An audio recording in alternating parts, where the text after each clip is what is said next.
The Steyr AUG felt like holding tomorrow in his hands, and Murphy wasn't sure if tomorrow was something he wanted to trust. The rifle's polymer stock seemed too light for war, too clean for the mud-caked reality of this Bavarian crossroads where his platoon had spent 3 days waiting for reinforcements that never came. Through the shattered window of what used to be the village bakery, he watched the morning mist cling to the valley like smoke from distant artillery. Sergeant Kovac spat tobacco juice into the rubble, his M1 Garand cradled with the familiarity of an old friendship. The contrast wasn't lost on Murphy. Here was a weapon that had carried them through Sicily, Italy and France, proven in every kind of hell the war could manufacture. And here was this Austrian contraption with its magazine behind the trigger guard and its integrated optic that looked like something from a science fiction magazine. "Feels like a toy," Murphy said, though he kept working the action, testing the balance. "Looks like one too," Kovac muttered. "But if it puts rounds where you point it, I don't care if it came from Mars." The abandoned German supply depot had yielded more than just experimental weapons. Scattered among the crates were documents that Fischer, their nervous replacement translator, had been struggling to decipher for 2 days. The Wehrmacht had retreated in such haste that they'd left behind equipment even their own soldiers hadn't seen before. Murphy wondered if desperation drove innovation, or if innovation drove desperation. Private Torres emerged from the basement where they'd set up their makeshift command post, his face carrying the particular tension that came with bad radio traffic. The reports had been deteriorating since dawn. Other units pinned down, supply convoys ambushed, enemy forces larger and better organized than intelligence had suggested. What should have been a routine occupation was beginning to feel like a trap slowly closing. "Lieutenant wants to see you," Torres said, jerking his thumb toward the basement stairs. Murphy set the Austrian rifle aside and made his way down into the cellar that smelled of sauerkraut and fear. Lieutenant Harrison hunched over a map spread across a wooden crate, his face illuminated by the weak light of a field telephone operator's lamp. The radio crackled with static and distant voices reporting contact, casualties, ammunition running low. "Murphy, we've got a problem," Harrison said without looking up.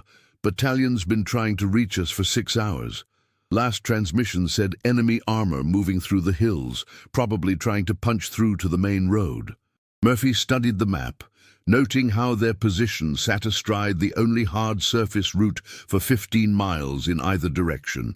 If German forces wanted to escape the Allied advance, they'd have to come through this village. The strategic importance that had seemed theoretical 3 days ago was beginning to feel uncomfortably concrete. "How long until our reinforcements arrive?" Murphy asked.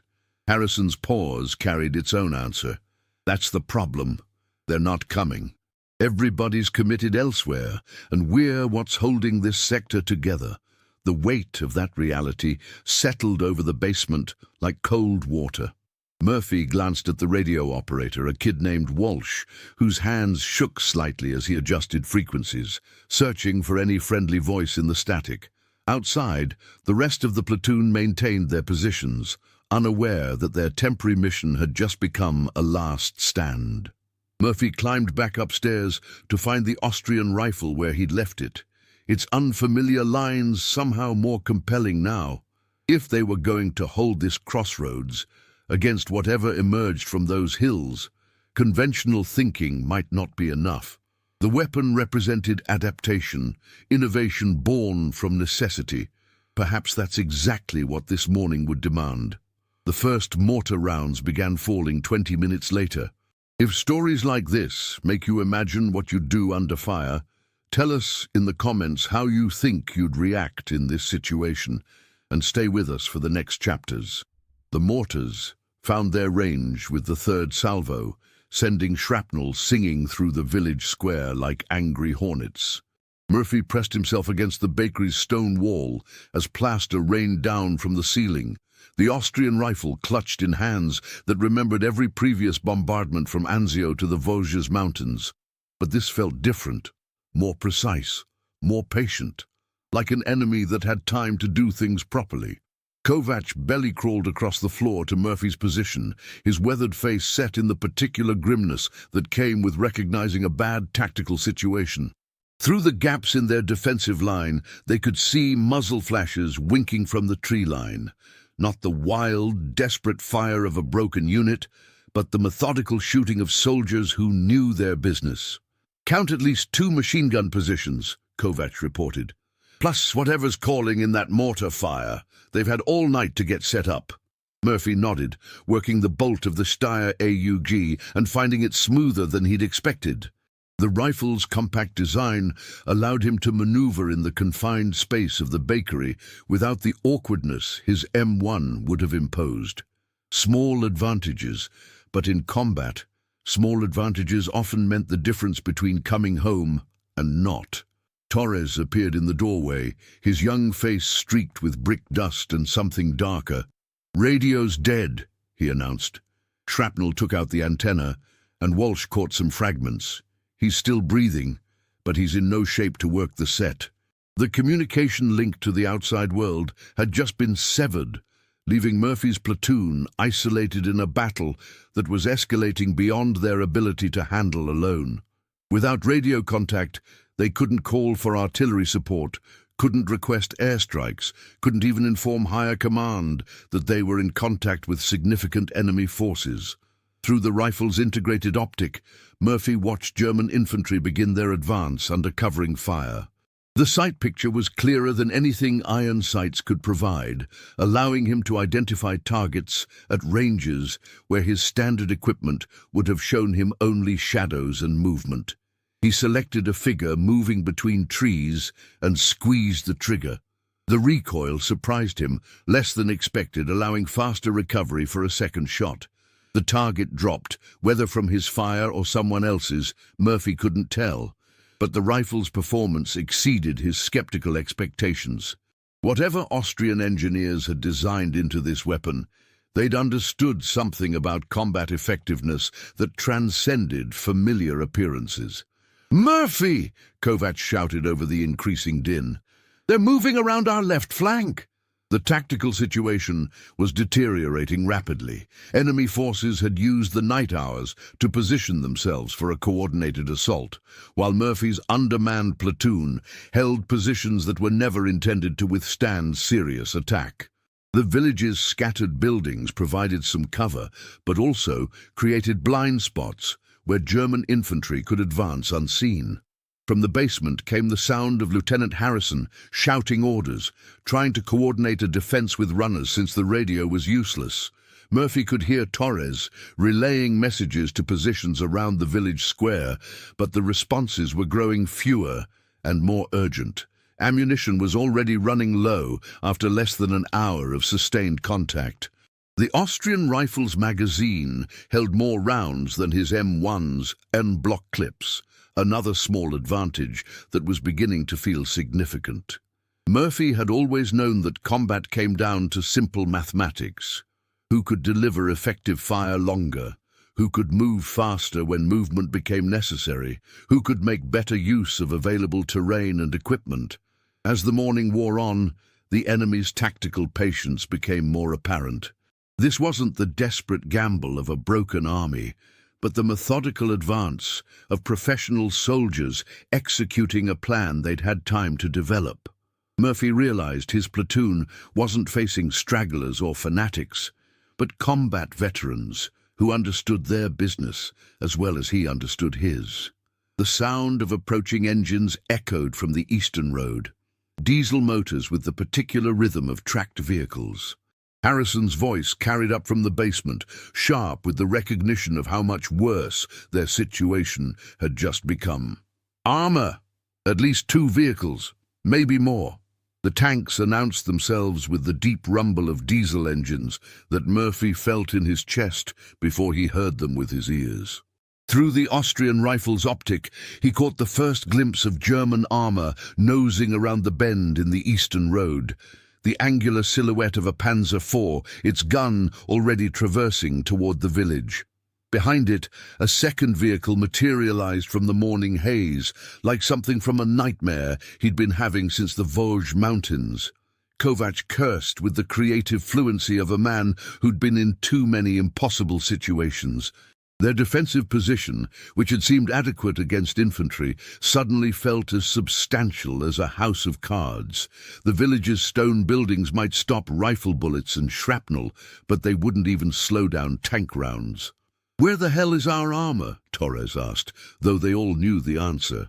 American tanks were committed elsewhere, fighting their own desperate actions across a front that stretched beyond any reasonable assessment of available resources. Lieutenant Harrison appeared at the top of the basement stairs, his face carrying the particular burden of an officer who just realized his men were depending on him to solve an unsolvable problem.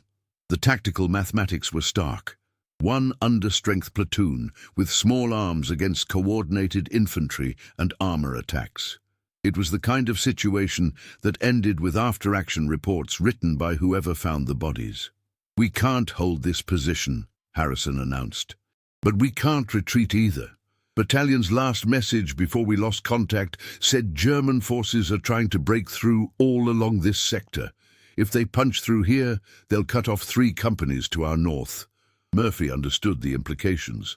Retreat might save their lives in the short term, but it would doom other American units who were counting on this crossroads being held.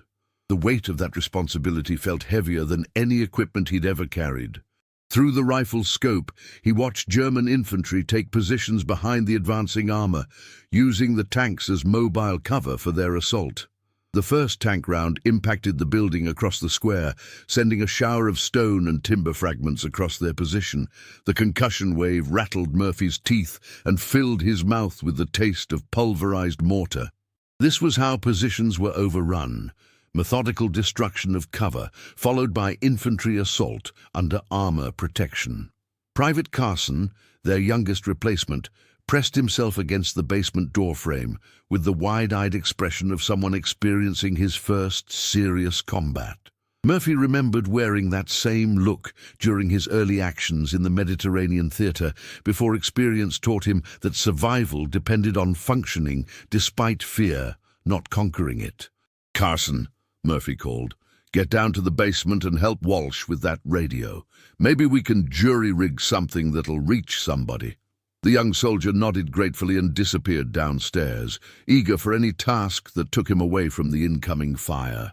Murphy envied him that option. As the platoon's most experienced NCO, he couldn't retreat to the relative safety of the basement command post. His place was wherever the fighting was thickest. The Austrian rifle's performance continued to surprise him.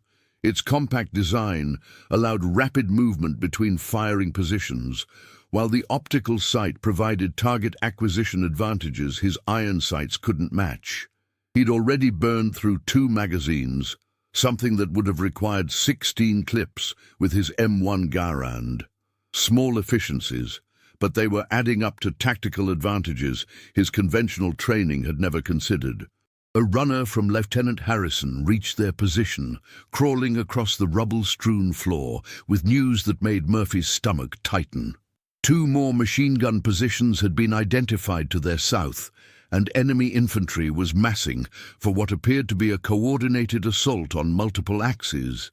The classic pincer movement that had broken defensive positions from North Africa to Normandy.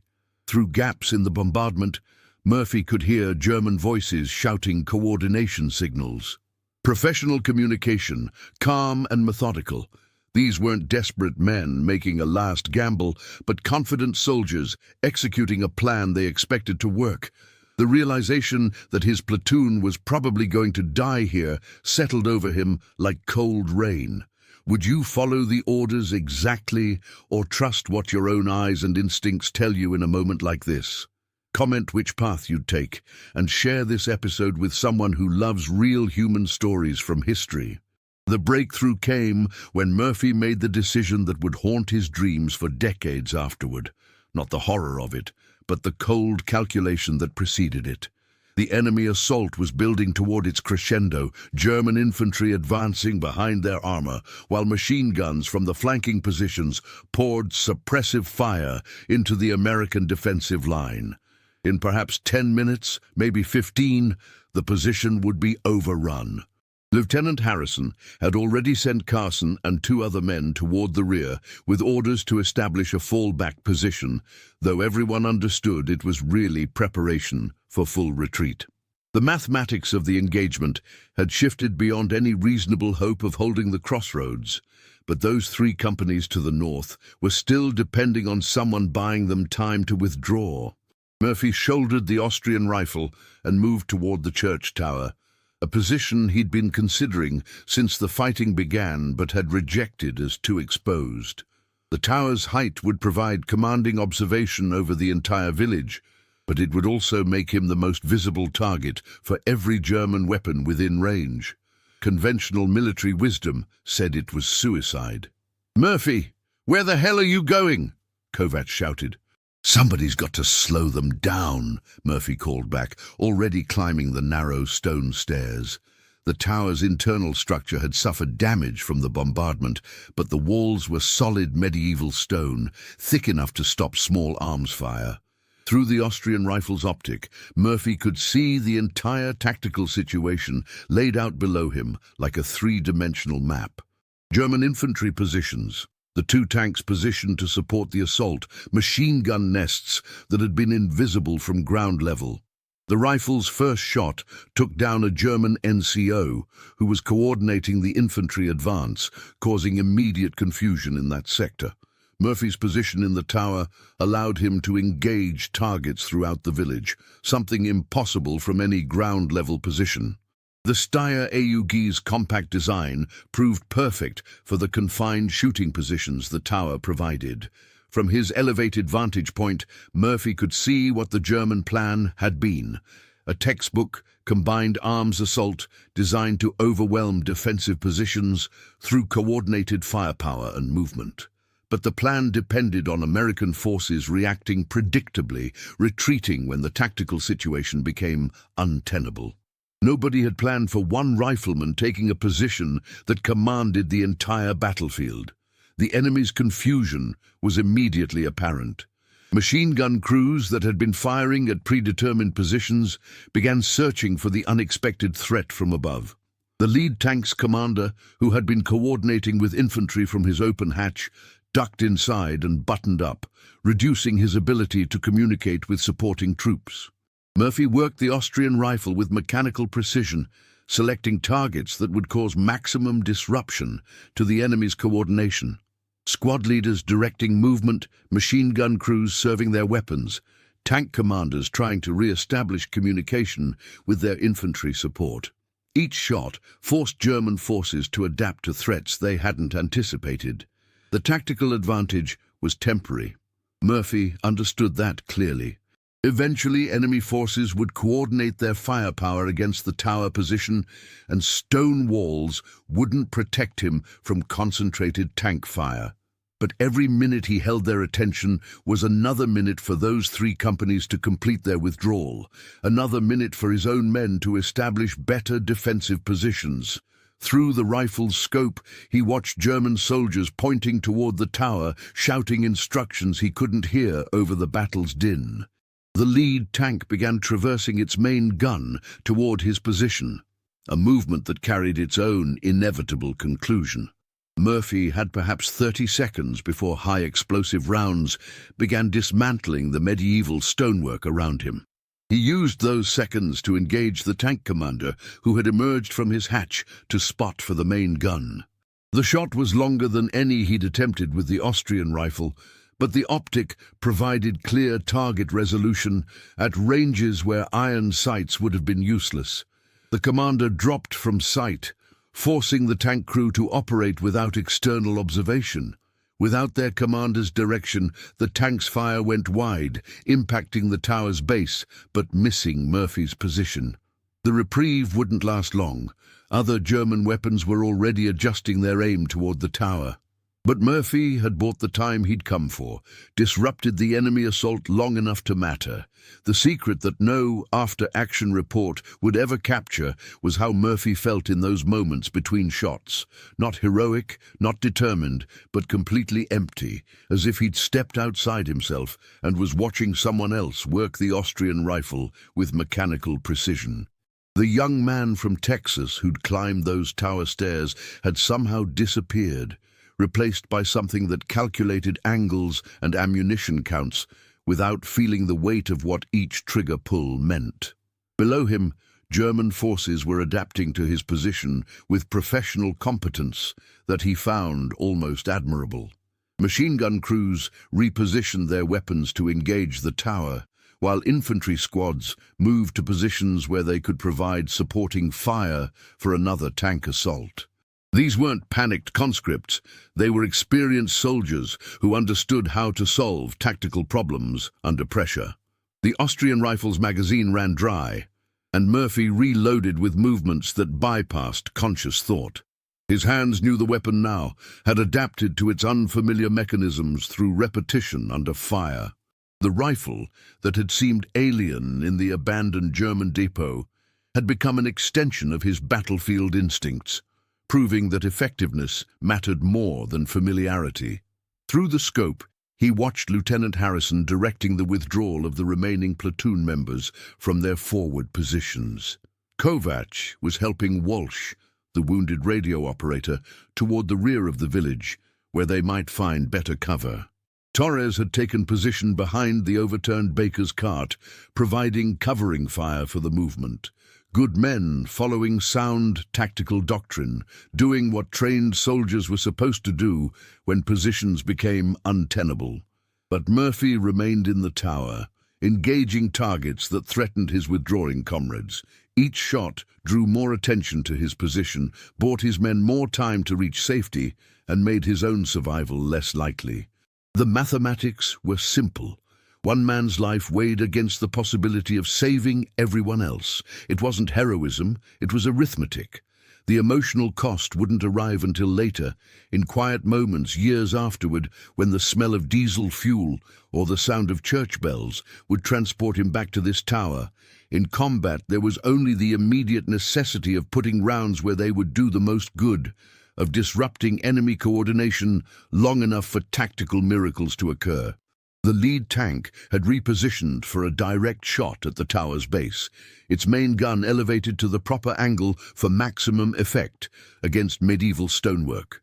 Murphy could see the tank commander's head and shoulders as he coordinated with his gunner, presenting a target that represented both opportunity and finality.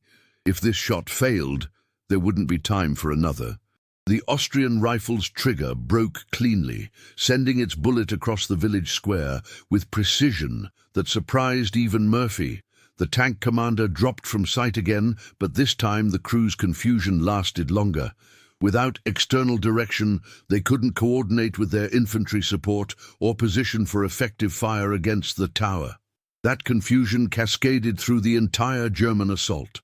Machine gun crews lost their coordination with the armor. Infantry squads found themselves without the supporting fire they'd expected, and the methodical advance that had seemed unstoppable moments before began to fragment into isolated actions.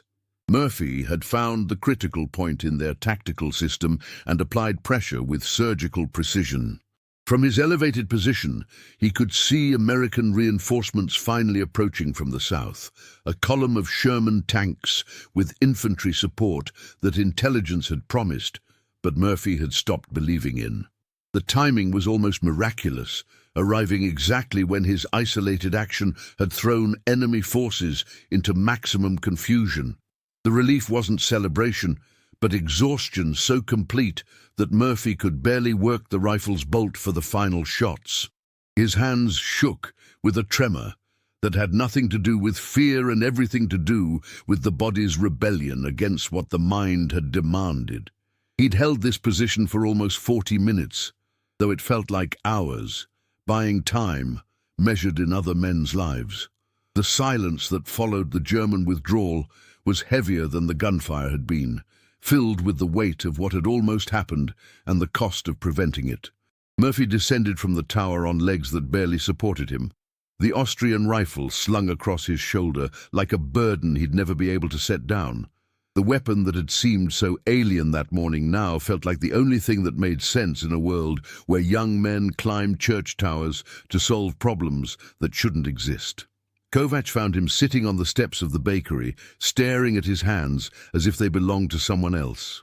The sergeant's weathered face carried an expression Murphy had never seen before, something between awe and the particular sadness that came with witnessing courage that cost too much. "How many?" Murphy asked, though he wasn't sure he wanted to know. "Walsh took shrapnel, but he'll make it." Torres caught some brick fragments, nothing serious. Carson and the others made it to the fallback position without trouble. The mathematics of survival. His men were alive because he'd made choices that reasonable people wouldn't make. Murphy understood that this moment would define how others saw him for the rest of the war, perhaps for the rest of his life. The young soldier who'd climbed those tower stairs had become something else, someone whose name would appear in reports and citations that would never capture what the action had actually cost. Lieutenant Harrison approached with the particular expression officers wore when they had to transform messy reality into clean paperwork. The after-action report would describe heroic individual initiative, tactical flexibility, and effective use of available equipment. It wouldn't mention the emptiness Murphy had felt while working the Austrian rifle, or the way his hands had shaken afterward, or the certainty that he'd stepped across some invisible line that couldn't be uncrossed. "Hell of a thing, Murphy," Harrison said.